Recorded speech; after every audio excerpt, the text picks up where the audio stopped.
Now we are going to start exercise of our chapter 2, multiple choice questions. Which is correct equation for vector r?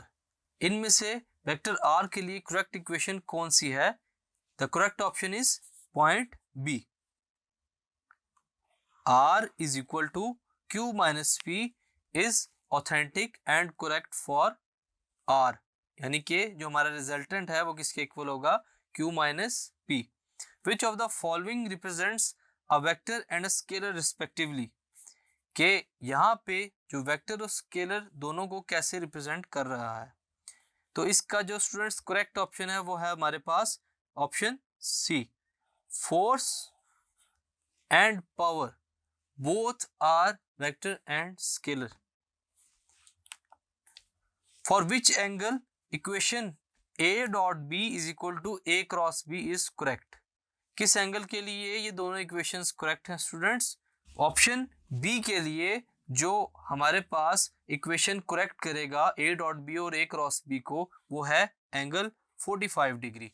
45 degree के ऊपर a cross b भी equal होता है किसके? a dot b के. The following diagram show a uniform rod with its mid point on a pivot. उसका mid point कहाँ है? बिल्कुल दरमियान में. Two equal forces are applied to the rod as shown in the figure. Which diagram shows the rod in equilibrium? कौन C diagram में rod equilibrium में लग रहा है? इसमें जो बेस्ट ऑप्शन है स्टूडेंट्स वो है हमारे पास पॉइंट सी. यानी कि सी पॉइंट के ऊपर इक्विलिब्रियम पोजीशन में बॉडी आ रही है ड्यू टू टू फोर्सेस. इसके बाद है हमारे पास which of the following instrument works on the principle of movements. इनमें से कौन सा इंस्ट्रूमेंट प्रिंसिपल ऑफ मूवमेंट्स के ऊपर काम करता है स्टूडेंट्स? करेक्ट ऑप्शन है हमारे पास ऑप्शन ए, यानी कि फिजिकल बैलेंस. उसके बाद है हमारे पास what is the net torque acting on the wheel of radius 2 metre. कौन सा टॉर्क करेक्ट होगा कि अगर रेडियस ऑफ 2 मीटर व्हील घूम रहा हो, इसमें से कौन सा टॉर्क बेस्ट है? 4 ऑप्शन है हमारे पास और करेक्ट ऑप्शन है इसमें हमारे पास C, 10 newton metre clockwise. 10 newton metre यानी कि क्लॉकवाइज अगर व्हील घूम रहा हो, इसके लिए जो 10 न्यूटन मीटर क्लॉकवाइज डायरेक्शन है टॉर्क की, वो हमारे पास सूटेबल रहेगी. Find the mass of a rod as shown in the figure. हम लोगों ने मास फाइंड करना है, हमने बताना है कौन सा इसका मास यहाँ पे ठीक है. Its centre of gravity is 14 metre from the end. Centre of gravity उसकी कितनी दूर है? 14 मीटर फ्रॉम द एंड. तो इसके लिए करेक्ट ऑप्शन कौन सा है स्टूडेंट्स? ए, 100 ग्राम.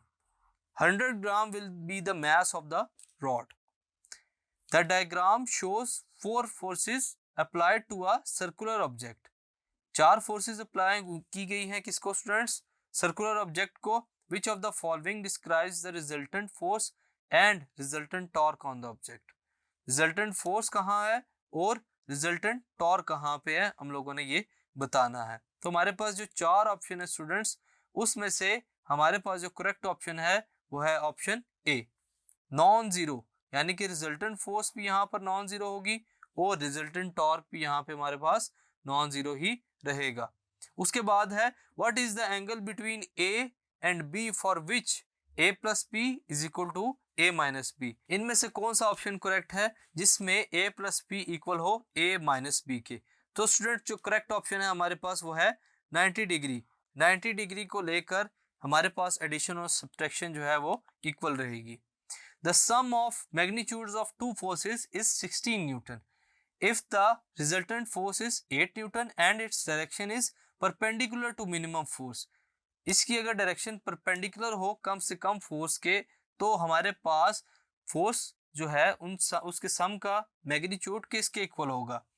तो जो करेक्ट ऑप्शन है स्टूडेंट्स हमारे पास वो है option D, 2 newton and 14 newton is the correct option. 11 number, a person walks first 10 kilometre north and 20 kilometre east. 10 kilometre north की तरफ और 20 किलोमीटर ईस्ट की तरफ. Then the resultant vector. तो इसका रिजल्टेंट वेक्टर क्या होगा स्टूडेंट्स हमारे पास? ए, यानी कि the correct option is 22.36 kilometre. Thank you.